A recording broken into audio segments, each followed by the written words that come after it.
tôi chuyển trường đến một lớp học kỳ lạ. Cứ mỗi khoảng thời gian, sẽ có một người trong lớp biến mất. Đáng sợ hơn là, trong ký ức của mọi người, những bạn học đã biến mất ấy, vốn dĩ chưa từng tồn tại. Tôi tên là Bạc Hà. Lớp tôi là lớp đặc biệt nhất toàn khối. Vì lớp tôi chỉ có 20 người, chưa bằng một nửa sĩ số các lớp khác. Ai cũng thấy điều này chẳng có vấn đề gì. Kể cả tôi cũng từng nghĩ vậy. Cho đến hôm nay, tôi thấy cuốn nhật ký kỳ lạ trong cặp. Nội dung cuốn nhật ký khiến tôi vô cùng sợ hãi. Ngày 13 tháng 3, tôi tên là Bạc Hà.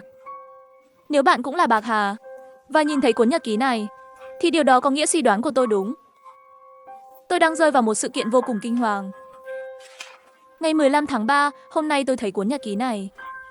Là chữ của tôi, nhưng tôi không hề nhớ mình đã viết những dòng này lúc nào. Nhật ký thật đáng sợ. Ngày 17 tháng 3, hôm nay, tôi xem lại nội dung 2 ngày trước. Hình như tôi bị mất trí nhớ, đã quên mất điều gì đó. Ngày 20 tháng 3, cuối cùng tôi nhớ ra mình đã quên điều gì, sĩ số. Lớp chúng tôi rõ ràng có 42 người, vậy mà giờ chỉ còn 27 người. Tôi hỏi tất cả các bạn, ai cũng bảo tôi điên rồi.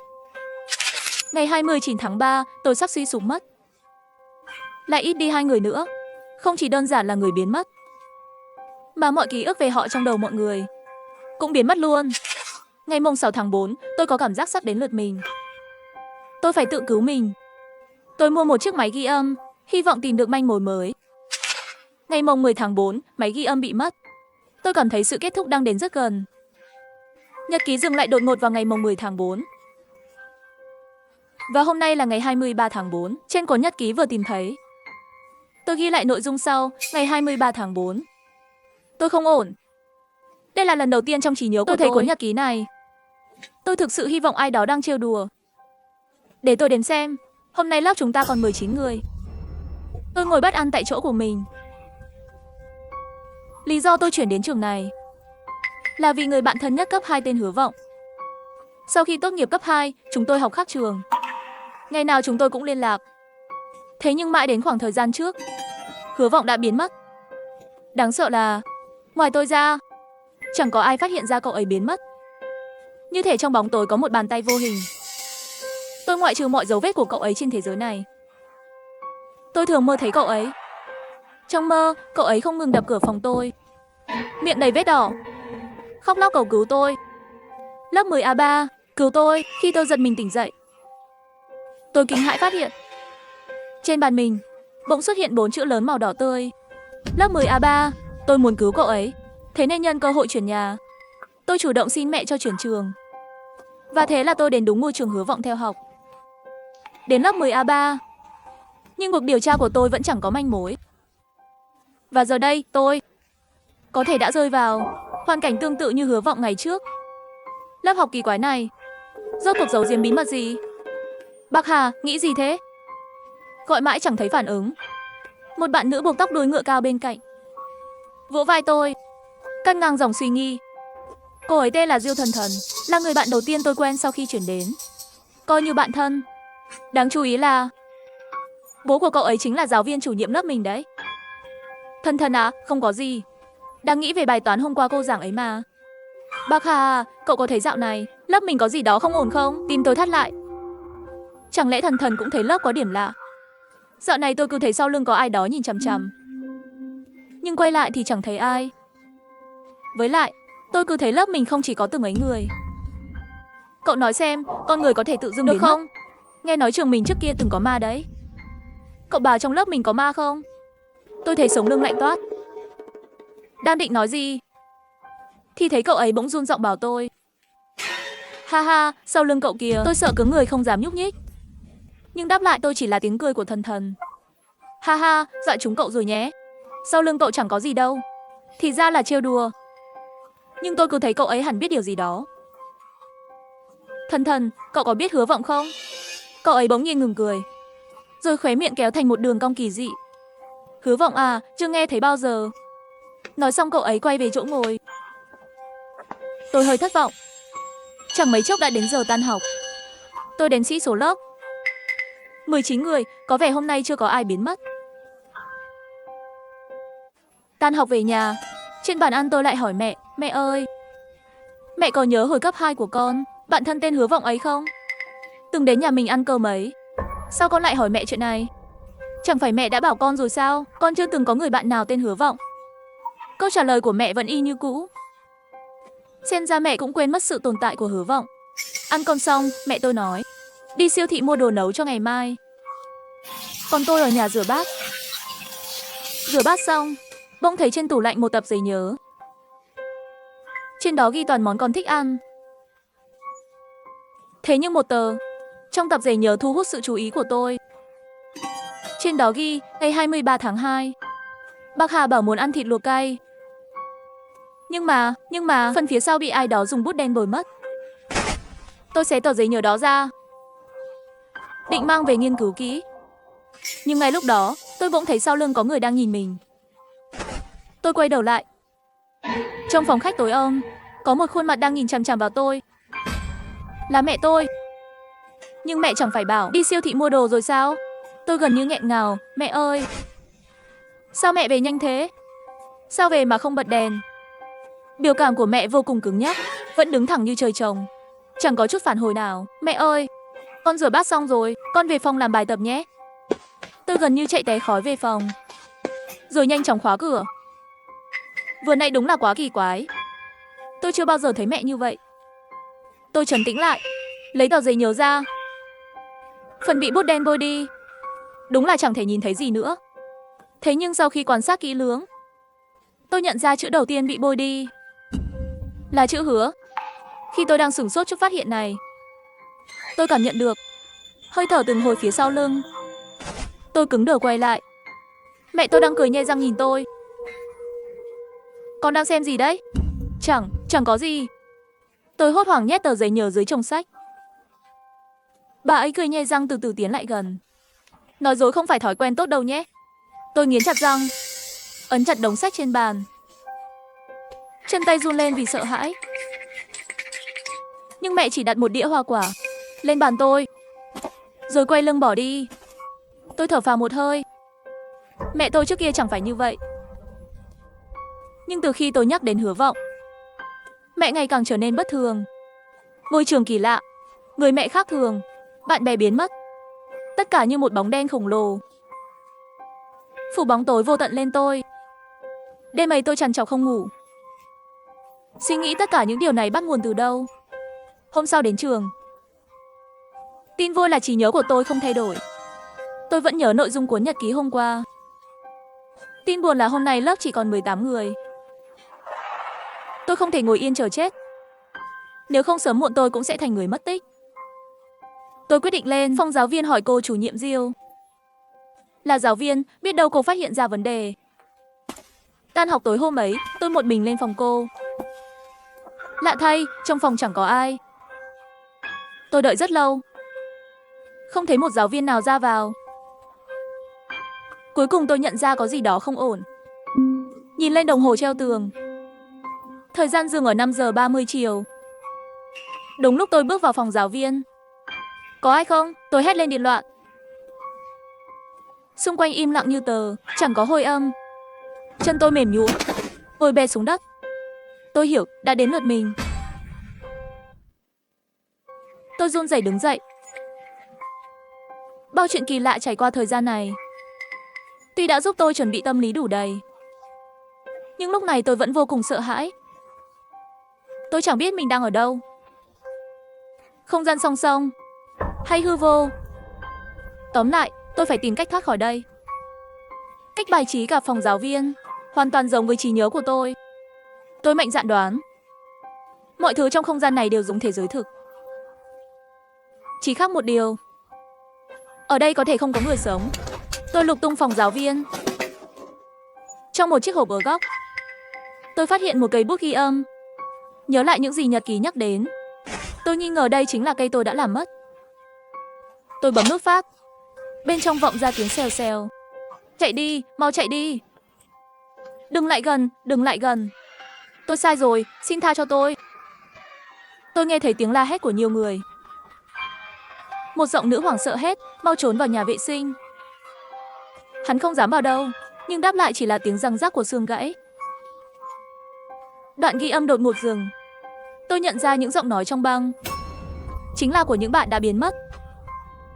Họ dường như đã gặp một thực thể vô cùng khủng khiếp. Tôi quyết định đến nhà vệ sinh được nhắc đến trong băng. Bước ra khỏi phòng giáo viên, tôi mới phát hiện toàn bộ hành lang đã tối đen như mực. Bỗng nhiên điện thoại tôi reo lên.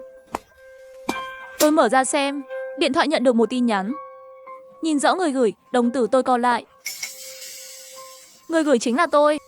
Và nội dung tin nhắn chỉ có 6 chữ rất nổi bật. Từ cửa sổ lên sân thượng. Tôi nghi ngờ, đây là gợi ý từ tôi ở thế giới thực. Tôi vội vàng trả lời một tin. Rồi sao nữa, tôi phải làm gì? Vài giây trôi qua, điện thoại lại nhận được một tin từ chính tôi. Nhưng nội dung tin nhắn lại là: rồi sao nữa, tôi phải làm gì? Mặt tôi tái mét. Sao người nhận tin vẫn là tôi? Từ cửa sổ lên sân thượng. Rốt cuộc đang gợi ý điều gì? Mang theo nghi vấn, tôi đến nhà vệ sinh. Vừa bước vào, mùi tanh nồng của vết đỏ ập vào khoang mũi, tràn lên não tôi. Tôi cố chịu đựng cảm giác khó chịu, kiểm tra tất cả các ngăn. Chẳng thu được gì. Sàn nhà vệ sinh rất sạch sẽ, không như tôi tưởng tượng đầy vết đỏ. Có vẻ đã được lau dọn kỹ lưỡng. Ngay khi tôi chuẩn bị rời đi, trong nhà vệ sinh vốn tĩnh lặng, vọng ra một giọng nữ vô cùng kỳ dị. Cậu đang làm gì đấy? Tôi giật bắn mình, tóc gáy dựng đứng. Rõ ràng tôi vừa kiểm tra tất cả các ngăn trong nhà vệ sinh, không thấy ai cả. Cậu là ai? Cậu ở đâu? Tôi ở ngăn thứ 6 đây. Nãy cậu đẩy cửa, tôi còn chào cậu đấy. Tôi căng thẳng nhìn chằm chằm cánh cửa ngăn thứ 6. Từng bước chậm rãi lùi về phía cửa ra. Nhưng khi tôi đến cửa nhà vệ sinh, định bước ra ngoài, mới phát hiện cánh cửa đã biến mất. Chỗ đáng lẽ là cửa giờ thành một bức tường. Đừng đi mà, ở lại chơi với tôi đi. Giọng nữ kỳ dị lại vang lên. Bất lực, tôi đành lấy hết can đảm đến ngăn thứ 6. Trong ngăn chẳng có ai. Tôi có cảm giác bị trêu đùa. Rốt cuộc cậu ở đâu? Ở đây này. Toàn thân tôi cứng đờ, khó khăn lắm mới quay đầu ra sau. Một người phụ nữ đầy vết đỏ đang đứng sau lưng tôi. Cô ta cười nhe răng nhìn tôi ở đây này. Tôi hoảng sợ nhìn cô ta, không thể kìm nén nỗi sợ trong lòng. Tôi thét lên một tiếng, như con ruồi không đầu chạy loạn trong nhà vệ sinh, khát khao tìm lối thoát. Nhưng cánh cửa đã biến mất. Trong đầu tôi chợt nhớ đến tin nhắn kỳ lạ đó. Từ cửa sổ lên sân thượng, từ cửa sổ. Ánh mắt tôi lập tức dồn vào ông cửa sổ. Đây là tầng 5. Nhảy qua cửa sổ xuống, tôi sẽ chắc chắn gặp kết cục không thể cứu vãn. Nhưng ở lại đây, tôi cũng không thể thoát. Chẳng cần suy nghĩ nhiều, tôi lao thẳng về phía cửa sổ. Không có cảm giác rơi tự do như tưởng tượng. Tôi lại trở về hành lang. Lần thoát hiểm này càng khiến tôi tin chắc, dù người gửi tin là ai, thì người đó nhất định đang giúp tôi. Nhớ lại phía sau tin nhắn còn 3 chữ, lên sân thượng. Tôi không chút do dự, chạy về phía sân thượng trường. Nhưng trên đường, một bàn tay từ bóng tối thò ra, kéo tôi vào một lớp học tối om. Là cô giáo chủ nhiệm Diêu. Lúc này cô Diêu đầy vẻ hoảng hốt. Cô suýt sát ra dấu im lặng với tôi, rồi chỉ tay ra ngoài lớp. Tôi nhìn theo tay cô chỉ. Cảnh tượng trước mắt khiến tôi như rơi xuống hầm băng. Bên ngoài lớp còn có một cô Diêu nữa.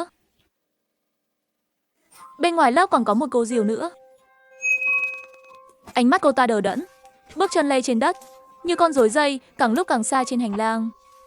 Cô Diêu trong lớp thu mình vào góc tường, người run lên dữ dội. Bỗng nhiên, cô điên dại hỏi tôi, em là bạc hà thứ mấy? Thứ nhất hay thứ hai? Tôi sững người. Nơi này còn có một bạc hà khác. Cô Diêu ơi, cô từ từ nói. Không kịp nữa rồi. Cô ta sắp quay lại rồi. Cô sốt sắng nhìn ra ngoài cửa sổ. Điện thoại rơi dưới đất bỗng sáng lên. Là cuộc gọi đến cho cô Diêu, hiển thị thân thân. Tôi nhấc máy lên gọi, thân thân. Anh là bạc hà đây, anh và bố em bị mắc kẹt ở trường. Gọi cảnh sát nhanh lên. Đầu dây kia im lặng vài giây, rồi vọng ra một giọng nói lạnh tanh. Tìm thấy các người rồi. Tóc gáy tôi dựng đứng. Giọng nói ấy không phải trong điện thoại, mà ở ngoài cửa sổ. Cô Diêu khác đang đứng ngoài cửa sổ, giơ điện thoại cười với tôi. Tiếng cười khiến tôi nổi da gà. Rồi tôi tối sầm mặt lại. Mở mắt lần nữa, tôi đang ngồi dưới sàn một phòng giáo viên, toàn thân run rẩy, như thể chưa thể hồi phục sau trải nghiệm vừa rồi. Cây bút ghi âm ở góc vẫn còn đó, Tiếng la hét trong đó vẫn y như vậy. Đồng hồ treo tường dừng ở 5 giờ 30 phút. Lại quay về rồi. Tôi hít một hơi thật sâu, điện thoại để chế độ im lặng, chạy thẳng đến lớp của cô Diêu. Lần này đến sớm, thứ ở ngoài cửa sổ kia vẫn chưa xuất hiện. Tôi lần mò vào lớp, một bàn tay kéo tôi lại. Vẫn là cô ấy, vẫn câu hỏi ấy. Bác Hà thứ mấy? Thứ hai, gặp em lần thứ hai. Cô nắm lấy tay tôi, giọng run run. Chỉ có em không liên quan đến cái chết của Hứa Vọng. Chỉ có em phá được thế cờ này. Hứa Vọng, tôi bật dậy khỏi mặt đất. Cuối cùng tôi cũng được nghe cái tên này. Tôi xúc động nắm chặt tay cô giáo. Cô ơi, rốt cuộc Hứa Vọng đã xảy ra chuyện gì? Cô nhất định phải nói cho em biết. Tiếp theo, từ lời cô Diêu, tôi biết được một phần sự thật. Hứa Vọng là học sinh lớp cô, học giỏi nhưng ít nói. Cô đã không để ý, nghĩ đơn giản là tuổi mới lớn ai cũng thế. Sau đó Hứa Vọng đã rời khỏi thế giới này từ sân thượng. Họ lục được một bức thư trong ngăn bàn của cậu ấy. Nội dung toàn là rất cô đơn, muốn kết bạn. Vì việc đó, cô bị đình chỉ nửa năm. Sau khi quay lại trường, cô cứ thấy lớp thiếu người. Nhưng mọi người đều bảo đầu cô có vấn đề. Cho đến một ngày, cô bị kéo vào nơi này. Trời tối như mực, và có một người giống hết cô, không ngừng truy sát cô. Tôi đã bị hắn ra tay 132 lần rồi. Mỗi lần chết lại quay lại từ đầu. Ở lần thứ 71, tôi gặp em. Cô nhìn tôi. Em là người chuyển đến sau khi Hứa Vọng qua đời. Không liên quan gì đến cậu ấy. Chỉ có em mới cứu được cô. Trí nhớ của em chỉ được giữ lại mỗi 2 lần luân hồi. Bạc Hà thứ hai mới nhớ được chuyện trước đó. Điện thoại rung lên. Là một tin nhắn. Từ cửa sổ lên sân thượng. Tôi đã lên sân thượng. Chẳng có gì cả, nhưng vẫn phải lên. Đó là con đường duy nhất. Sợi xích trên cửa sân thượng đã bị mở. Đẩy cửa ra, bên ngoài toàn xương đen. Chẳng thấy gì. Trong góc có một bóng đen, là Hứa Vọng. Cậu ấy lao thẳng tới, cắn một phát vào cổ tôi. Đau thật đấy. Nhưng nhìn vào gương mặt đó, mũi tôi cay xè, nước mắt chảy ra. Nước mắt rơi lên mặt cậu ấy. Cậu ấy bỗng dừng lại, thả miệng ra, ánh mắt dần có sáng. Bạc Hà, là cậu à? Là tôi, cậu ấy vừa định nói. Một con dao từ ngực cậu ấy trồi ra. Tôi quay lại, cô Diêu đang nắm chặt con dao. Mặt mày méo mó. Cô biết chỉ có em mới gọi cậu ta tỉnh dậy được. Ra tay với con quỷ này, tôi sẽ ra ngoài được. Lúc này, ký ức thực sự của Hứa Vọng tràn vào tâm trí tôi. Những bức thư thật sự của cậu ấy, những chuyện cô Diêu đã giấu. Hứa Vọng từ nhỏ chỉ chơi với tôi. Lên cấp 3, chúng tôi xa nhau. Cậu ấy vì ít nói đã bị người ta nhắm tới. Tìm cô Diêu. Cô Diêu là giáo viên chủ nhiệm, cũng là bố của Diêu Thần Thần. Cô không can thiệp, bảo cậu ấy tự tìm lỗi ở bản thân. Sau đó cậu ấy lên sân thượng. Cô Diêu không phải không biết, mà là giả vờ không biết. Tôi lấy điện thoại gõ vài chữ, gửi cho Bạc Hà ở luân hồi tiếp theo. Cô Diêu là đồng phạm. Lên sân thượng, bỗng nhiên cửa sân thượng bị đẩy ra. Bạc Hà thứ ba bước vào. Cô Diêu thấy người đến, mặt tái mét. Không gian này được tạo nên bởi nỗi hận của Hứa Vọng. Những kẻ đã từng bắt nạt cậu ấy đều bị kéo vào đây, lặp đi lặp lại nếm chịu những gì cậu ấy đã chịu. Bản thân khác của cô Diêu không phải quái vật gì cả, mà là ác nghiệm trong lòng cô ấy hóa thành, khiến cô từng lần nếm trải cảm giác lìa đời. Năm đó cô không màng sống chết của cậu ấy, giờ thì phải trả rồi. Cô ấy bắt đầu khóc, bảo mình sai rồi, nói mình có lỗi với Hứa Vọng. Muộn rồi. Tôi tận mắt thấy cô ấy bị một luồng lực đẩy khỏi lầu. Từ nay về sau, cô ấy sẽ mãi mãi kẹt trong ngày Hứa Vọng rời đi. Lặp đi lặp lại nhảy xuống, lặp đi lặp lại chịu sự giày vò đó. Không sao rồi, không ai bắt nạt cậu nữa.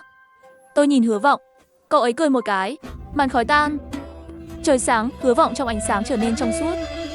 Vẫy tay với tôi, rồi biến mất, bước ra khỏi cổng trường, nắng chiếu trên người. Mãi sau tôi mới nghĩ ra, tôi đã bị Hứa Vọng kéo vào đó. Mỗi luân hồi, tôi chỉ là người truyền tin. Từng lớp đào bới sự thật. Có những đêm tôi nhìn trăng, lại nhớ về cậu ấy. Kiếp sau nhé. Kiếp sau cậu ấy chắc chắn sẽ rất vui vẻ, có thật nhiều bạn bè, sống thật tốt. Kiếp sau chúng ta vẫn làm bạn nhé.